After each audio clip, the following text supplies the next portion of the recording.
Hi, Gemini. Welcome to Pandora Astrology's monthly horoscope for June of 2020. I'm Jamie Miller, and with me is Julia Mijas, and we're going to tell you all about relationship activity, financial activity, career activity, the stuff that really applies to you this month. Hey, Julia, do you want to start with Mercury? Sure. Well, Gemini, Mercury is actually going to be going retrograde on June 17th. And when Mercury goes retrograde, that can be a time of miscommunication. Now, this is going to be happening in your second house of money, the money that you earn. So you could run into some miscommunications as well as sort of miscalculations involving the money that you make, maybe your bank account, or maybe a charge will come up out of nowhere where you're like, wait, didn't I pay for this? Or why am I paying for this right now? So try to keep your books in order. And then Venus, which is the planet of relationship, starts the month retrograde in your first house of self. So when Venus goes retrograde, that's a relationship review period.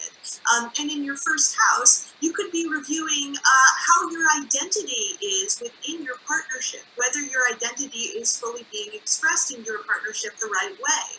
She's going to be going direct on June 25th. So that's going to be a little bit easier on all of us. And Juno, by that same time, and definitely, or not by the same time, but earlier than when Venus goes direct, is also going direct.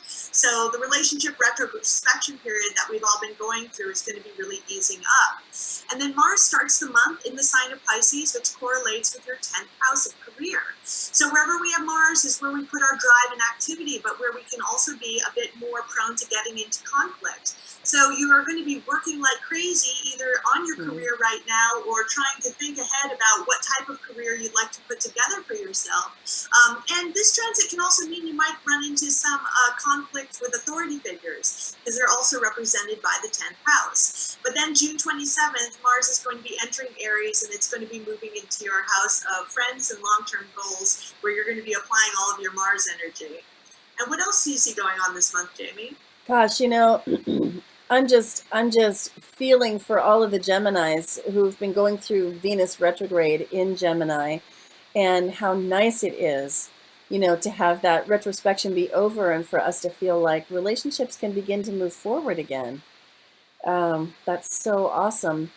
Okay, so there are a couple of eclipses happening this month, beginning on June 5th with a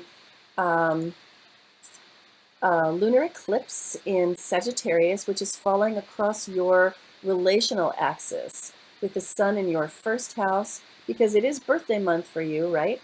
And then the moon falling in your seventh house. So this is going to bring up strong relationship themes. And at this point, it's still early in the month, so Venus is still retrograde. And it's probably going to be pretty emotional, and there may be some arguing that happens because Mars is really lighting up this eclipse. And it's not just a regular full moon, which is already a time when we feel a lot, but it's actually a lunar eclipse too. So it's going to be very emotional. And I would definitely, cool your jets, try to keep it calm, have compassion for people that you're talking to, and find your way to, an appropriate assertion, a way to draw that line between yourself and the other person.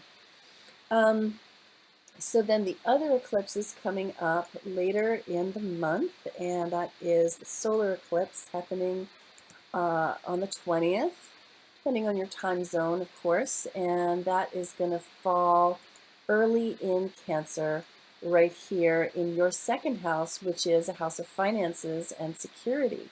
It is a house of money, it's a house of the body, of food, and a solar eclipse is a time when we are forced to look at our shadow, and also where the results of the eclipse are often visible to the world at large. They are, sort of outer world things that other people could see, as opposed to occurring just inside our own subjective mind and heart.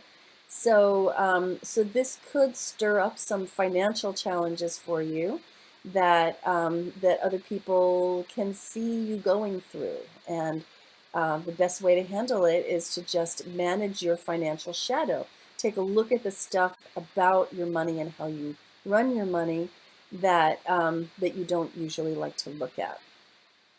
Bound to be uncomfortable, but we're calling this one initiate emotional curiosity. And so looking into how you feel about your money in a way that is looking into it in a way that's warm and curious and initiating conversations about it would be a really great way to respond to that one.